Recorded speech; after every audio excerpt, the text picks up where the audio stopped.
Permítanme que les presente, aunque ya la conocen todos, a doña Rocío Monasterio, que nos acompaña en el Más se perdió en Cuba de esta noche. Muy buenas noches. Muchas gracias por la invitación. ¿Cansada? No, la verdad es que estamos entrenados en trabajar fuerte. Bueno, mire, yo soy su más encendido fan, porque creo que no me he perdido ninguno de sus mítines mañana o tarde. Bueno, pues el de Vallecas, por supuesto, Aranjuez, Valdemoro, en fin, todos estos que eso tiene mucho mérito, ¿eh? Sí, por eso yo me vigilo aquí. A veces usted me ha recordado aquel Julio Anguita que se aferraba a aquella frase, programa, miro a Teresa porque no conocía a Julio Anguita. programa, el califa. Programa, eso está muy bien. Quiero empezar la entrevista con algo un poco personal, porque en el fondo en campaña electoral de lo que se trata es de conocer a esas personas que lideran las listas y qué tal. En su caso, usted es una mujer elegante, que cuida su imagen, y al elector le va a ser difícil imaginarla a usted con unas botas de goma en unas obras embarradas más que la campaña madrileña, persiguiendo a ver si alguno de aquellos obreros de esa obra tiene botellas de vodka escondidas en algún bidón. Eso lo he vivido, es verdad. Ese era mi mundo durante 20 años. Yo vivía... Eso curte, eso enseña. Bueno, mi vida era una caseta de obra y ahora los periodistas os sorprendéis algunos porque me dicen, ¿pero por qué te conoces todos los bares de todos los barrios de Madrid? porque pasaba mucho frío en las obras y siempre me iba, tenía un bar de referencia para tomarme un café, leer el periódico y escribir. Detrás de esa mujer elegante, que cuida lo que dice, etcétera, etcétera, hay una mujer que se ha enfrentado a hombretones que están en la construcción, riñéndoles porque su seguridad la ponían en peligro. Sí, hemos tenido algún episodio de esos complicados, pero las obras aprende mucho. Y además es lo que me encanta, que me encuentro a gente que ha estado conmigo en obra. Ayer mismo en Villanueva del Pardillo, de repente vi pues a unos cerrajeros. ¿Cómo sigo sus mítines? A Emilio, que las hemos pasado canutas, soldando escaleras complicadísimas, las típicas que dibujamos los arquitectos y que luego son imposibles de soldar, pues eso. Y ahí estaban todos apoyando a Vox, que es maravilloso. Bueno, vamos a temas ya políticos, porque estábamos hablando antes de que usted llegara de la institucionalización de la violencia que ha supuesto esta campaña electoral. ¿Cómo la han vivido ustedes? ¿Cuál es el reproche que hacen ahora que ya la campaña se acerca a su fin? Bueno, nosotros la violencia la hemos visto, por supuesto, en el País Vasco, en Cataluña. En Galicia tuvimos una campaña durísima. Y claro, pero lo que ha pasado en Madrid es que, a diferencia de las anteriores elecciones, donde estaba el señor Gabilondo, estaba la señora Díaz Ayuso, yo también estaba, el elemento diferenciador es que estaba Pablo Iglesias en estas elecciones. Pablo Iglesias es el líder de la violencia. No sabe otra cosa más que generar odio, generar división y generar violencia. Y ahora mismo ya no puede contar absolutamente nada, porque ha traicionado a los suyos, ha dejado a los suyos abandonados, ha tenido todo el poder en el gobierno y no hay escudo social, hay más desigualdad, la situación económica es complicada y ya, claro, por eso está todo el día subido a unas azoteas hablando desde ahí, porque ya no se atreve ni siquiera a pasear, porque muchos ya no le pueden soportar en las calles, ¿no? Y yo lo veo cuando vamos recorriendo los pueblos y todo eso, que la gente lo que tiene ganas es de que salga ya de una vez de la política española, y es lo que creo que vamos a conseguir el día 4. Bueno, parece que se va con Roures, que tiene un plan B, y que algo debe saber que no sabemos nosotros de cómo van a ir sus resultados el día 4. Sí, pero tengamos cuidado, ¿no? Porque el comunismo siempre se basa en controlar los medios de comunicación, en controlar la cultura y controlar la educación.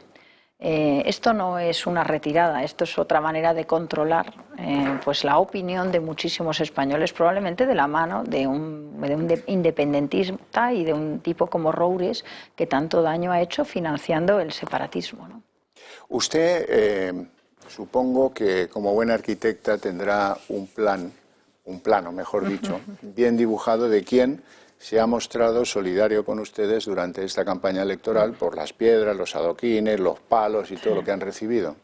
Sí, nosotros tenemos claro quiénes están del lado de la libertad, del lado de la defensa de los derechos de todos los españoles y quienes no están vendidos a este gobierno. Hemos visto muchos medios de comunicación y televisiones públicas que de forma vergonzosa nos han hecho unas entrevistas insinuando que era una provocación estar en Vallecas. Y hemos visto un montón de televisiones, pero televisiones que pagamos todos los españoles con nuestros impuestos. Y esto deberíamos, de verdad, denunciarlo y se tienen que acabar. Si esas televisiones no son capaces de ser neutrales, entonces se tienen que cerrar. Pero lo que no puede ser, la situación económica que estamos en España, con lo que le cuesta a cada español pagar sus impuestos. Mire, hoy están pagando nóminas muchas empresas. Hoy es un día de los que yo me he despertado pensando, tengo que pagar nóminas.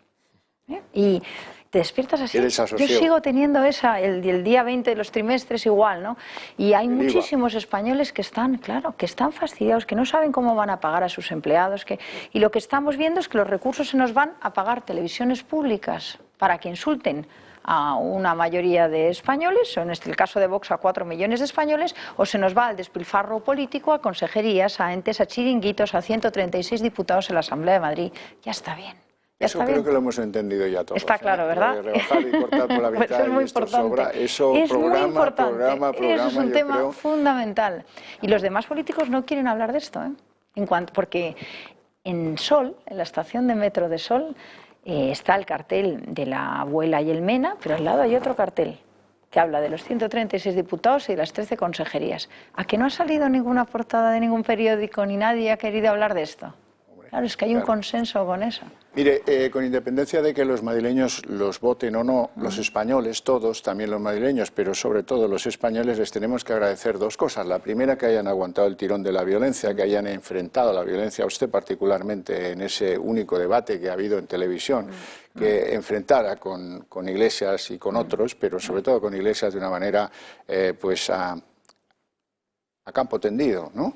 Y en segundo lugar, y muy especialmente, el agradecimiento tiene que ver con que ustedes han hecho trizas una agenda política, la agenda política llamémosla del buenismo, esa que no se discutía nunca, y ahora se empieza a hablar de temas que nunca antes se habló. Es que creemos que es necesario. En eso se basa, yo creo, los cimientos de la democracia, la libertad, todo es eso. Es que podamos abrir los temas que se quieran abrir, los debates que se quieran abrir, ¿no? Y ahora tiran piedras los que hablan sobre temas que molestan a esa élite política, que no quieren que hablemos de lo que Vox está hablando. Y lo que está hablando Vox es lo que hablan muchísimos madrileños en la calle, de lo que habla la gente en sus casas, de lo que habla la gente en un bar tomándose un café.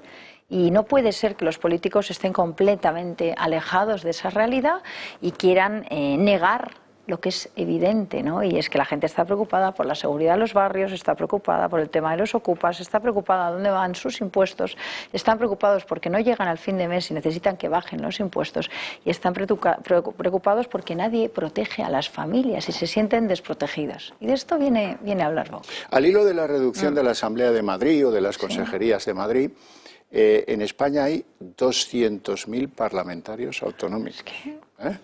Podrían ser 100.000, no pasaría nada, digo yo, ¿no? ¿Qué le dice la gente cuando usted hace ese tipo de propuestas y se baja del atril? Pues que por fin alguien lo ha dicho. Que por fin alguien se ha atrevido a decirlo. Me dicen con eso y con también lo de echar a Pablo Iglesias de plato, también me dicen por fin alguien lo hizo. Pero yo creo que de verdad que ya es un clamor. Es un clamor, y lo que no podemos seguir es dando a los medios de comunicación una información de una realidad que no es la que se ve en la calle, y mintiendo y engañando a muchísimos españoles que su realidad es otra, ¿no? Y Vox viene a ser la voz de todos esos. Por eso yo creo que somos tan necesarios, porque el resto de los partidos están en un consenso que no se atreven a hablar de todo esto. Están pues en repartirse 1.400 millones, como ayer, de los fondos europeos para género y cambio climático. De verdad que esto es a lo que estamos... O sea, para ellos. Claro, para ellos. O sea, lo que hacen es crear chiringuitos que se adecúan a la subvención para colocar ahí a los políticos que tienen en sus sedes, que no saben qué hacer con ellos, y poder cobrar de los fondos europeos. Ahora, al español de a pie, a la pequeña empresa, al comerciante, a la España que madruga, nada. En un país donde, lo veíamos en los datos del paro esta semana, hay 1.240.000 familias donde los ingresos son cero. Claro, es que es brutal. Ese número además ha aumentado, y en Madrid seguimos teniendo más de 400.000 personas en paro, y lo que tenemos que hacer es abrir todo. Abrir absolutamente todo, quitar todas las restricciones. Ya sabemos cómo protegernos, con la mascarilla, evitando los sitios cerrados poco ventilados, y tenemos que abrir todo porque tenemos que reactivar la economía. Tenemos que quitar el cierre a las 11 de la hostelería, que nos cuesta 2 millones de euros al día en el sector, y tenemos que permitir a las empresas arrancar, incluso arrancando sin ninguna restricción, vamos a tardar meses en recuperar la confianza. La economía es un tema de confianza y ahora mismo lo que necesitamos son certezas.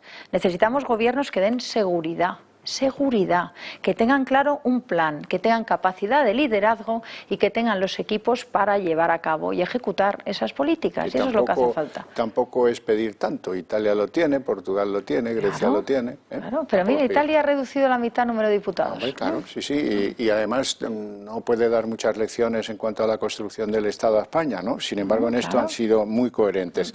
Por cierto, ayer embarrancó definitivamente la cosa judicial del PSOE contra ustedes a propósito del cartel de los Menas. Y yo le quiero preguntar por ese cartel, usted lo reitera, eso ha permitido que a muchos se les abrieran los ojos, 4.700 euros por mena al mes. Bueno, aparte de decirle más descaradamente que tienen que subirle el sueldo al que hace esos carteles para ustedes, porque no ha habido en autonómicas ningún cartel que haya dado tanto protagonismo a quien lo pone. Bueno, pero es que nosotros lo que decimos es la verdad. Y parecía que la verdad era delito de odio en España, ¿no? Y ha venido un juez y ha dicho, pero si es que no hay nada que no sea verdad en ese cartel. Es que la palabra mena la utiliza la Fiscalía para referirse a estos menores no acompañados. Los 4.700 euros al mes es estrictamente la suma de todos los acuerdos del Consejo de Gobierno de la Comunidad de Madrid durante el último año. Y los 426 es la pensión que reciben muchas abuelas en Madrid. Entonces, claro, un juez lo ha visto y ha dicho, aquí no hay nada que no sea verdad. Y yo sé que las verdades a veces molestan a los que las quieren ocultar.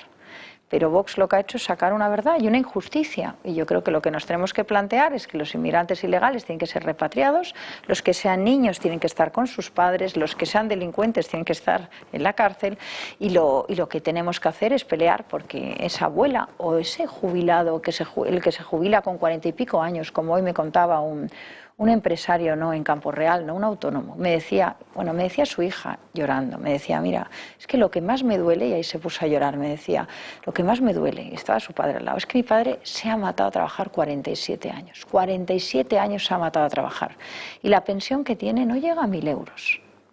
Claro, y lloraba y decía, pero ¿qué es esto? Por no hablar, para que vea que yo sigo sus mítines, por no hablar de esos que se acercan y dicen, claro, como para pedir las ayudas, me piden la renta del 19, yo en el 19 tenía una renta interesante, pero ahora no la tengo, claro que no sí, me lo dan. Pero claro que sí, mira, el otro día un mail que me llegó también de un empleado de un hotel que llevaba desde mayo del 2020 cerrado el hotel. Y entonces, el ERTE no le había llegado y tenía una hija de 6 años y mujer. Y resulta que se apuntó a las viviendas sociales. Le dijeron que no porque era renta del 2019. Se apuntó a la ayuda social para familias vulnerables. No, porque la renta es la del 2019. Se apuntó la niña al comedor, a la beca de comedor. No, porque la renta es del 2019. Fue a la Cruz Roja. No, porque no cumplía con las condiciones. Y al final está viviendo de la parroquia que tiene cerca en el barrio, que le da 5 kilos de comida cada 30 días. ¿De verdad? Pero eso depende del hilo argumental del gobierno que tenemos. Este es el escudo social que prometía Pablo Iglesias. Si dice el presidente, estamos en una situación de excepcionalidad y no dice a continuación que requiere medidas excepcionales, no se aplican, habla de un escudo que no llega, que no es permeable, que no llega a la gente y entonces se producen disfunciones muchísimas que están dejando a los españoles en la cola del hambre. Pero la realidad es que en la Comunidad de Madrid tenemos 22.000 millones. Y esos 22.000 millones los tenemos que poner a disposición de los madrileños, al que lo está pasando mal, a las familias que necesitan protección, a compensar al que se ha obligado a cerrar. Y hay que sacar el dinero de los recursos que están yendo al bienestar de los políticos, a esos 136 diputados, a esas 13 consejerías, a esos entes chiringuitos, etcétera, y meterlo en lo que ahora mismo es una urgencia. Es una urgencia a proteger a toda esta gente que lo está pasando fatal. Como le queda el mitin de cierre de campaña, mañana, le sugiero una idea. Oiga, ¿y qué se hace con esos 4.700 de los menas cada mes? Porque claro, ¿qué resultados da eso en términos de integración, de formación de esos menas? Claro, vamos a ver, si claramente están fracasando estrepitosamente. Si tenemos un problema en los barrios de Batam, de Ciudad Lineal, de Hortaleza, que nos dice la gente que está pasando miedo, hay muchos que no se integran, muchos que además son arrastrados por redes de narcotráfico, etcétera, etcétera, y de mafias que son los mismos que los traen, que luego les siguen extorsionando. Entonces, no son víctimas los menas, son víctimas de los políticos mentirosos que hacen un efecto llamada para que vengan aquí prometiéndole un futuro que luego no es verdad. Y lo que es peor, cuando salen de los centros de menas, están vagando alrededor de los centros de menas porque no tienen nada ni trabajo, pero si no se lo podemos dar a muchos españoles, ¿cómo se lo vamos a dar? Es imposible si no tienen papeles. Entonces, hay un cauce legal para entrar en España y esa es la puerta que está muy bien definida y nosotros yo creo que damos la bienvenida a todos los que vengan a trabajar de forma legal, ¿eh? De hecho nuestros hermanos hispanoamericanos lo hacen y lo hacen muy bien y se integran y no hay ningún problema, y aquel que no venga a integrarse y a trabajar, pues lo mejor es que se quede en su país. Bueno, antes de que la mesa le pueda remitir alguna pregunta, déjeme terminar con las relaciones con el Partido Popular. Termina la campaña. ¿Han recibido algún pulso del Partido Popular en el sentido de podemos estudiar alguna cosa posteriormente si es que las aritméticas concilian con que hagamos cosas juntos? No, yo del Partido Popular todavía no he recibido nada. Yo espero que ellos sean tan claros como nosotros. Nosotros hemos dicho ya que si nos hacían falta sus votos íbamos a tomarlos para frenar a la izquierda. Si les hacían falta los nuestros, los ofreceríamos con condiciones para frenar a la izquierda. Y lo hemos dicho clarísimamente. Yo espero que ellos también lo digan así de claro, porque ya vimos al señor Iceta ayer del PSOE haciendo ofrecimientos al Partido Popular como si hubiera posibilidades de abstenerse para apoyar el gobierno de la señora Díaz Ayuso. Yo esto prefiero ni planteármelo, ¿no? Porque sería... nosotros desde luego estamos en la distancia máxima con el gobierno de Sánchez, la distancia máxima con el PSOE y con sus socios comunistas, que son pues los que han pactado con... Sánchez es quien ha pactado con separatistas, con bilduetarras y con los enemigos de España. Con Sánchez no se puede pactar absolutamente nada. Y por cierto, me resulta sorprendente escuchar hoy al señor Almeida enfadado porque se ha abierto Madrid. Ya no hay cierre perimetral. ¿Pero por qué le parece mal eso? Yo creo que nosotros todos tenemos que estar promocionando que se abra Madrid, que se quite las restricciones y que se levante el toque de queda. Me da igual que haya elecciones que no. Teresa Gómez. Sí. ¿Qué tal? Bueno, quería preguntarle por lo del cartel, pero lo ha explicado perfectamente, entonces quiero hacerle otra pregunta. Sí.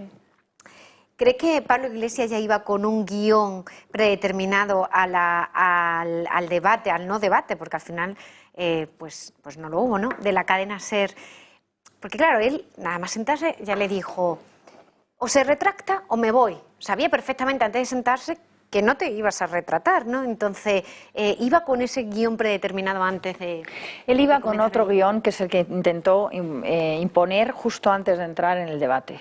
Y es que estaba gritando a los periodistas de la SER para que me levantaran a mí de la mesa. Y dijo, yo voy a debatir si levantan a Monasterio. Y ese era su plan. Y como no le salió bien, pues estaba intentando que me levantara. Bueno, estuvo intentando que me levantara yo, pero no lo consiguió. Entonces, claro, están muy mal acostumbrados. Están acostumbrados a que aquí ellos imponen a los medios de comunicación cuáles son las reglas, imponen el cordón sanitario, que era lo que quería, que yo me levantara. Pretendía que me levantara antes del debate, que me sacara la entrevistadora. Pero desde luego nosotros no estamos dispuestos y a esta izquierda no le tenemos ningún miedo, la venimos a confrontar y venimos a desmontar toda su ideología y todo el poder que han tenido siempre sobre los medios de comunicación y se les ha dejado. ¿Alguna vez les ayuda algún cubano que está en una obra? Que cuenta Claro. La candidata a la presidencia peruana, Fujimori, decía... ¿Quieren saber lo que es el comunismo? Lo tienen muy fácil. Pregunten a cualquiera del millón de venezolanos que tenemos entre nosotros, les van a contar lo que es el comunismo. Guillermo del Valle. Sí, aunque Fujimori no es ejemplo de nada, pero bueno, eso es capítulo aparte. Bueno, yo a Rocío le haría varias preguntas, pero bueno, vamos a ir por partes. El escudo social, ¿no? Efectivamente, yo coincido que el tan cacareado escudo social no ha llegado a ningún sitio, ¿no? Y hay mucha gente pasando necesidad y tenemos un problema de moderación salarial, eufemísticamente presentado, de salarios muy bajos. Muy bajos. Vale, en relación al cartel, planteabais el tema de las pensiones. Yo recuerdo que en el programa Marco Económico de Vox se planteaba, de la mano de Rubén Manso, de Iván Espinosa de los Monteros también, la evolución hacia un sistema mixto de capitalización de pensiones, una suerte de semiprivatización de las pensiones. ¿crees que sería sostenible con la capacidad de ahorro que tienen muchos españoles con salarios muy bajos, incluso de miseria? ¿Ese sistema de capitalización sería sostenible o eso abocaría a que millones de compatriotas estuvieran en una situación de máxima pobreza al final de sus días? Y luego otra cuestión respecto a la fiscalidad, porque hablas de gasto, ¿no? Pero me gustaría saber el tema de los ingresos. En principio impugnáis el Estado autonómico, pero en cambio noto que en esta campaña habéis defendido de la mano del Partido Popular la competencia fiscal entre comunidades autónomas. ¿Crees que es progresivo rebajar en todos los tramos del IRPF un 0,5%? ¿Crees que es oportuno hacerlo ahora con una deuda pública disparada?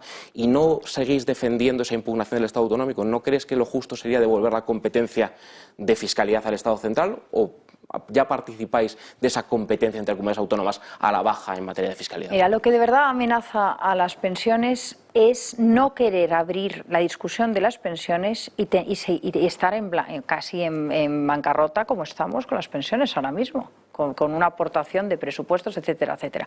Un sistema de capitalización mixto en donde hay una parte y un pilar fundamental que aporta al Estado y al que aportamos todos esos recursos que queremos detraer del gasto político y del sistema autonómico que nos resulta carísimo, es precisamente lo que garantizaría las pensiones. Tenemos que elegir. ¿Queremos seguir con 200.000 parlamentarios políticos con un gasto descomunal y un sistema autonómico que no nos podemos permitir? ¿O preferimos dedicar esos recursos a garantizar las pensiones? Nosotros preferimos garantizar las pensiones. Pero con un y eso sistema es lo que, y eso, una capitalización mixto, con un pilar, una parte que garantiza el Estado y la otra parte de aportación. ¿Pero creéis que la mayor parte de los españoles tiene una capacidad de ahorro suficiente para ahorrar para que ese sistema sea Claro, sostenible? los que no tienen se sustenta con la parte del Estado que estoy diciendo, desmontando el sistema autonómico. Para eso queremos desmontar el sistema autonómico, para que el dinero, en vez de estar en los parlamentarios y los políticos, esté en los pensionistas. Pero en fiscalidad os gusta. Y la fiscalidad que me has preguntado, nosotros lo que creemos es que se tiene que bajar, desde luego, el impuesto de sucesiones, que es una doble, gravar doblemente los ingresos y gravar doblemente el ahorro de los españoles, tiene que desaparecer en toda España. No se puede penalizar a un asturiano que no puede hereda y tiene que vender todo para poder pagar ese impuesto. Es brutal. Entonces, esa desigualdad es la que no se puede tolerar en España y tenemos que eliminar ese impuesto en toda España. Luis. ¿Qué tal? Buenas noches, Rocío. ¿Qué tal, Luis? En relación a la pandemia, ¿Sí? ¿se ha dado cuenta de que ya nadie habla de la pandemia? Empezaron hablando de la pandemia, empezaron hablando de las vacunas, que Madrid era lo del turismo de borrachera, que era terrible, que Ayuso era una irresponsable, que tal. Pero es como si ahí pincharon el hueso, eso no le funcionó y tuvieron que cambiar el guión inmediatamente. Es decir, los ciudadanos tienen la sensación de que lo de la pandemia es algo que lo utilizamos en situación cuando nos conviene, ¿no? Entonces, claro, es que esa utilización política de la pandemia lleva a mucha gente a la ruina, ¿no? Y usted eso lo ha palpado en la campaña. Por lo tanto, la pandemia es algo que se utiliza políticamente cuando a ellos les conviene y se mete en un cajón hasta que nos vuelva a ser útil. Y lo segundo, el tema de los medios de comunicación. Yo estoy seguro que usted después de esta campaña no va a ser la misma políticamente. Creo que tiene una visión, porque a donde ha ido le han esperado con el cuchillo entre los dientes. Y no solo medios de izquierda, también medios de papel, como el diario ABC o el diario El Mundo, han hablado de crispación, han hablado de Podemos, le han echado la culpa a usted por lo que pasó en la SER, etcétera. Entonces, le pregunto su reflexión sobre qué ha aprendido, qué lección saca de todo eso. Pues la lección que he aprendido es lo que escucho a la gente en la calle, que todo el mundo me ha dicho muy bien, Monasterio, por fin alguien ha dicho la verdad. Y es que los medios pueden decir una cosa, pero la gente va por otro lado. La gente va por otro lado. Y la gente tenía ganas ya de tener un partido que confrontara con claridad. Estaban hartos de tener una oposición que era la no oposición. Y nosotros estamos para trabajar y hacer política para la gente que está en la calle, no para los medios de comunicación ni para las élites políticas, no estamos para eso. Entonces, nosotros seguimos en nuestra línea, que es la de confrontar a las políticas de la izquierda.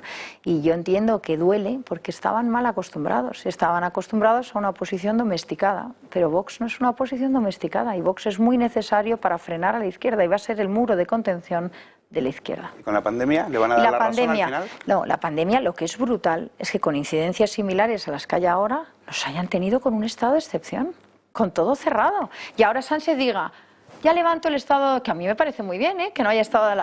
pero entonces el otro. Antes nos has tenido sin movernos de nuestras casas, encerrados sin poder trabajar, y ahora dices que con las mismas incidencias nos abres.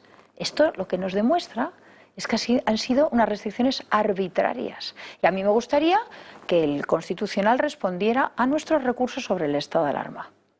Que no ha respondido, desde el año pasado. Ha respondido, claro. Igual es que la respuesta que nos van a dar da la razón a Vox. Que vendrá después del 9. Ya lo verá usted. Señora Monasterio, muchísima suerte el martes en esas elecciones madrileñas. Quiero terminar esta entrevista felicitándole porque dentro de 20 minutos es el Día de la Madre y tengo una sorpresa para usted que va a ver ahí en la pantalla en nada. Claro, ¿ves? Mira. Es que estos ya no pueden más. Mucho ánimo. Muchísimas gracias. Muchas gracias.